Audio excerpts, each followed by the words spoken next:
Did you know that in Colorado, about 50% of people that take the real estate exam don't pass in the first try? That means that half of the people that walk into the exam on test day don't walk out with a passing score and the opportunity to get their real estate license. But today, I'm going to share with you 5 powerful hacks that you can use to pass your real estate exam the very first try. My name's Chris. I've been a licensed real estate agent for the past 10 years. I've also helped hundreds of people get their real estate license and get started. Before we jump into the video, make sure to click the link down below and grab my free guide. It's 50 of the top real estate exam terms that you must know in order to pass your real estate exam. So make sure to grab that guide. I think you'll really like it. So most people don't fail the real estate exam because they're not smart. They simply fail because they don't have a plan.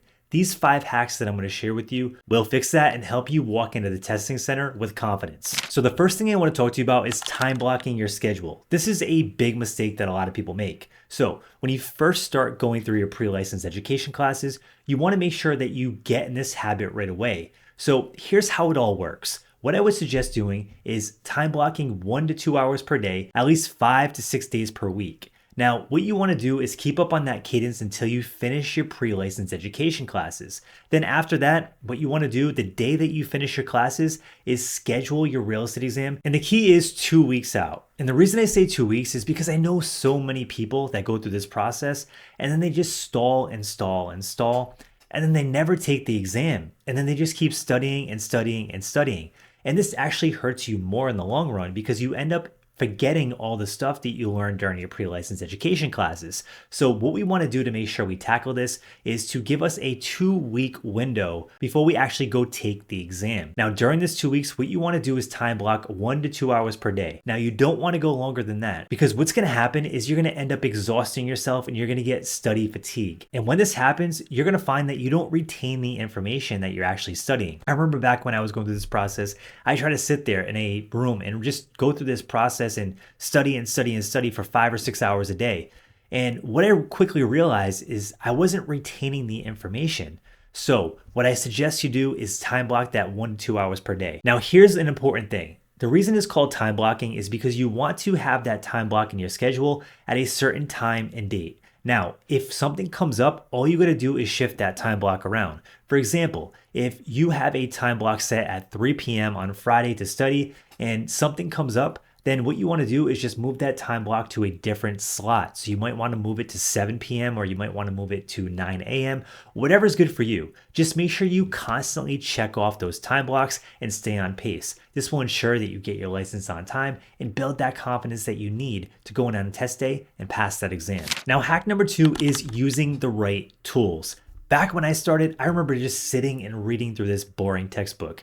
And day by day, I would just get more and more bored and frustrated with the entire process. I felt like the textbook was good and there was a lot of information in there, but I just couldn't seem to transfer that information into my brain because I was just getting so bored with reading that textbook. So eventually I started doing some research and looking for alternative options. So here's what I found. The very first one is flashcards. So if you have somebody that's going through this process with you right now, a friend or a family member that's trying to get licensed, then this can be a great opportunity to buy a set of flashcards. They're really inexpensive and just spend time every day quizzing each other back and forth, learning the exam terms, learning all the stuff. And that will build your confidence really quick. It's really interactive, and a lot of people find this way of studying a lot more fun, and you retain a lot more information, which is really important. Now, if you don't have a study buddy, there is another tool that I recommend, and this is a real estate exam study tool. Now, when I was going through this process, I didn't have anybody to do flashcards with or anything like that. So I found a exam prep tool that put me through test-like simulations and helped me learn in a way that was really interactive. So the tool that I found is called CompuCram. And what they do is they put you through test-like simulations. It's very similar to what's on the actual exam. And then when you get the answer wrong, they actually give you instant feedback and tell you why it's wrong and then teach you the right answer. So basically you get this feedback loop that is constantly reassuring you and helping you build the confidence you need. So when test day comes, you're totally ready. So if you want to check out that tool, it's called CompuCram. There is an affiliate link down below in the description.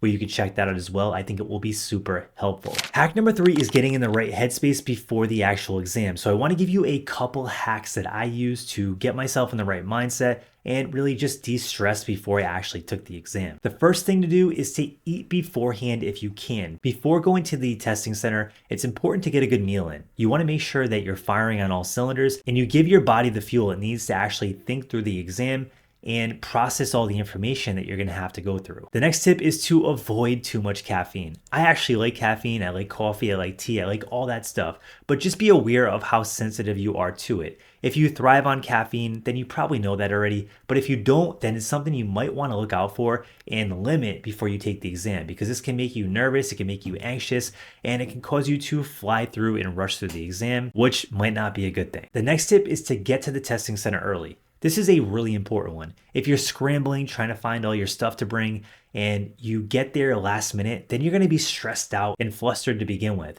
And then you're gonna rush in and you're gonna try to power through this exam, and it's just not a good thing. Try to get there at least a half an hour early. This will make a huge difference. And last but not least, trust yourself. If you've done the work, if you've done the study time, just believe in yourself and give yourself a real chance to pass without all the anxiety and stress. Hack number 4 is focus on Colorado's most tested topics. Some of the most common topics you're gonna find on the test in Colorado have to do with Colorado license law, agency law, contracts and disclosure, fair housing, math, and even financing questions. Another thing to look out for is property ownership and transfer. Now, if you're working through the test and you come to some questions that you're just not sure about, make sure to mark those questions and then come back to them later. This is a huge cheat code. Don't answer the question right away. If you see something that you're really not sure about, continue moving forward and then keep building your confidence as you go through all the questions. And then once you finish the exam, come back to the ones that are marked that you didn't finish and then read them again and give them another shot. Now, if you're still unsure, there's one more technique that I want to share with you, and that's the process of elimination technique. And what you're going to do is say there's 5 questions, you want to eliminate the ones that are definitely not the right answer right off the rip. And then once you're done with that, you're probably going to be left with 1 to 2 that are probably the right answer. And then from there, you have a much higher odds of actually answering the question right, because you already eliminated the ones that are 100% wrong. This will give you a much better chance of getting those questions right and passing this exam. Hack number 5 is managing your time wisely. Now, this goes for the actual exam and before you actually take the exam, while you go through pre-license and study and do all that stuff. It's important to time block and manage your time. Now, the first part I want to talk about is while you're studying and going through that process. Like we touched on before, it's important really to manage your time well and at least get 1 to 2 hours a day in, at least 5 days to 6 days per week actually studying. This will increase your odds of passing in a huge way. Now, if you do decide to invest in a study tool like CompuCram, this can be a great thing to log into and just spend time with every single day for at least an hour or two. This will give you a really good odds of passing your exam the first try. Now, once you get into the testing center, you want to manage your time in a different way. When I say manage your time, it's not to rush through the exam or try to finish as fast as you can. What you want to do is actually the opposite. Read each question multiple times before you finally submit your answer, because these questions can be written in a way that's a little bit tricky. Now, they're not trying to trick you. All they're trying to do is make sure you understand the content before they give you a license and allow you to work with the public and sell homes that are worth hundreds of thousands of dollars, if not sometimes millions of dollars. So read each question multiple times and you have plenty of time to finish the exam. The majority of people finish this exam super early, and don't rush through it because this will increase your odds of failing by quite a bit if you rush. Now, I want to give you a bonus tip and a bonus hack, and that is to think of this as a rehearsal. This is not a life or death situation.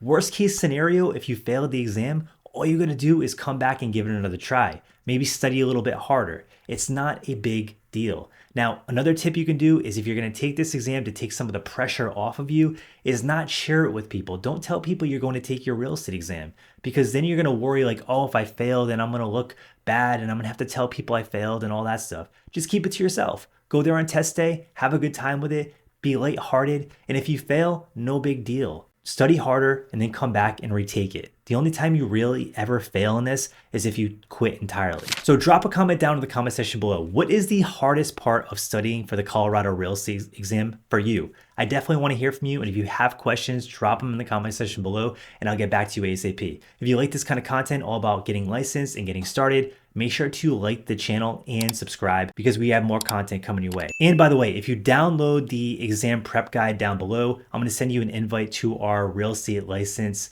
exam Facebook group where you can connect with other agents that are going through the process, getting licensed, and you can also ask questions in there. So thanks again for tuning in. Have an awesome day.